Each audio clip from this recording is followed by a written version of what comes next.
Hello, I'm Maciej Mikos and you're watching World News live from Warsaw. Leaders from the NATO alliance have started arriving in The Hague for what is being described as the most significant meeting in the alliance's history. NATO Secretary General Mark Rutte has called on the transatlantic alliance to unite on the matter of rearmament.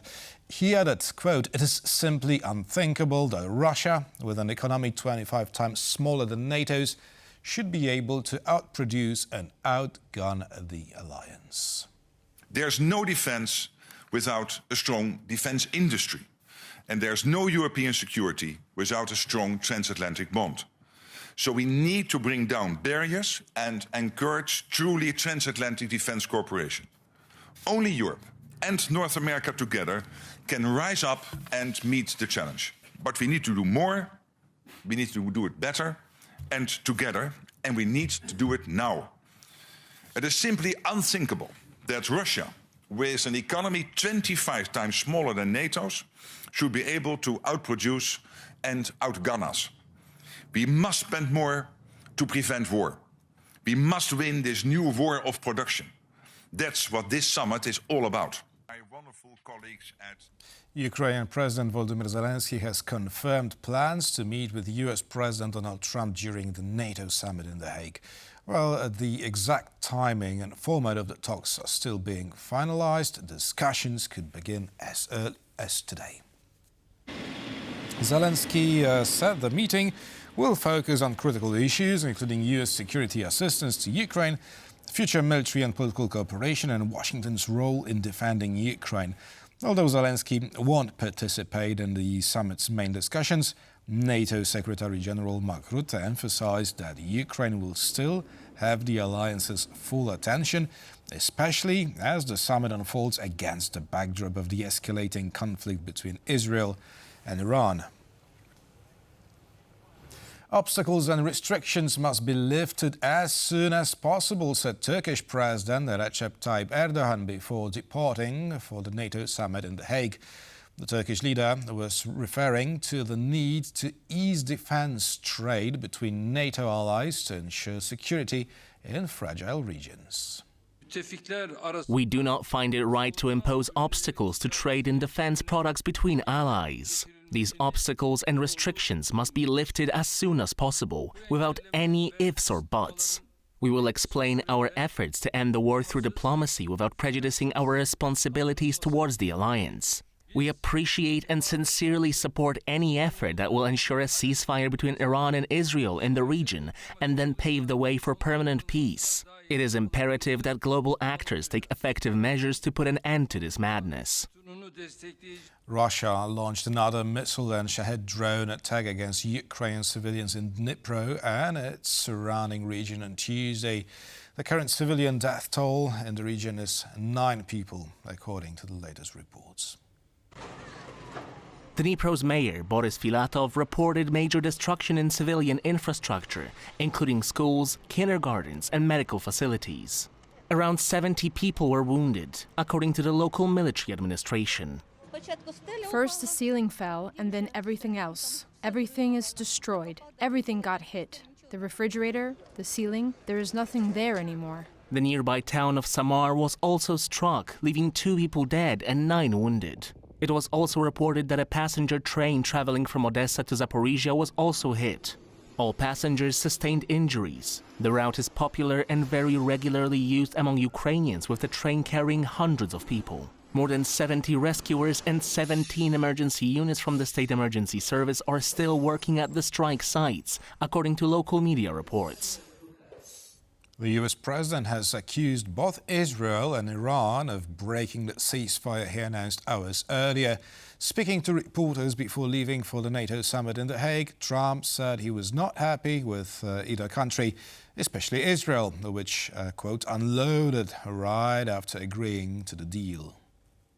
They violated it, but Israel violated it too. Are you questioning if Israel is committed? Israel, as soon as we made the deal, they came out and they dropped a load of bombs, the likes of which I'd never seen before. The biggest load that we've seen.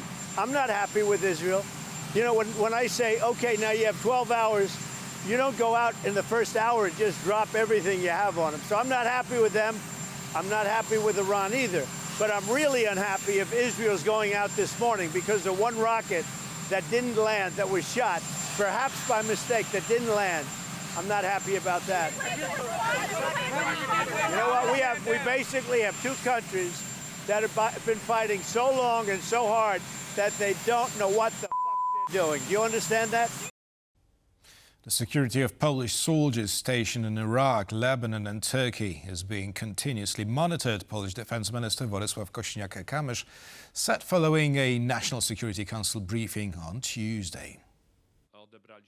We received reports from the Chief of General Staff and the operational commander on the situation, including overnight attacks. All Polish soldiers are safe. They are with our allies, with whom we are in constant contact. All possible procedures related to the security and coordination of activities concerning Polish military contingents have been set in motion. We are monitoring the situation in the Middle East and the impact of the conflict on NATO countries. This will also be the subject of mostly informal, behind-the-scenes discussions, but also an important talking point during our meetings in The Hague. Ukrainian MP Oleksiy Goncharenko says Iran's conflict with Israel is unlikely to impact Russia's drone capabilities.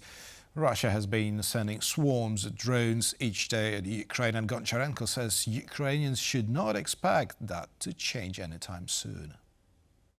Mostly these drones already made in Russia itself. So Russia localized this production, and now they are not so much dependent from deliveries from Iran.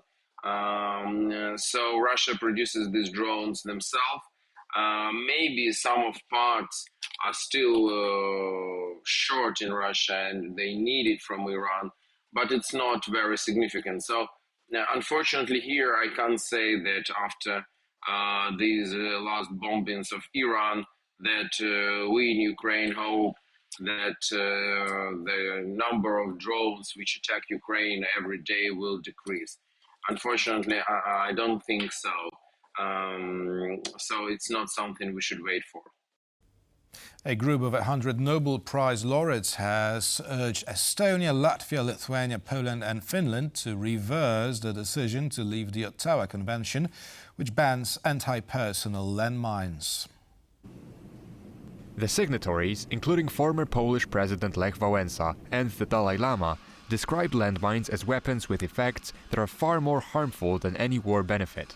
In March, the defense ministers of Estonia, Latvia, Lithuania and Poland announced plans to withdraw from the Ottawa Treaty, later joined by Finland. The move, mainly motivated by Russia's invasion of Ukraine, would allow the 5 countries to produce, stockpile and use anti-personnel landmines. While all European Union members initially signed the Ottawa Convention, several military powers, including the United States, Russia, China, Israel, Iran, India and Pakistan, have never joined.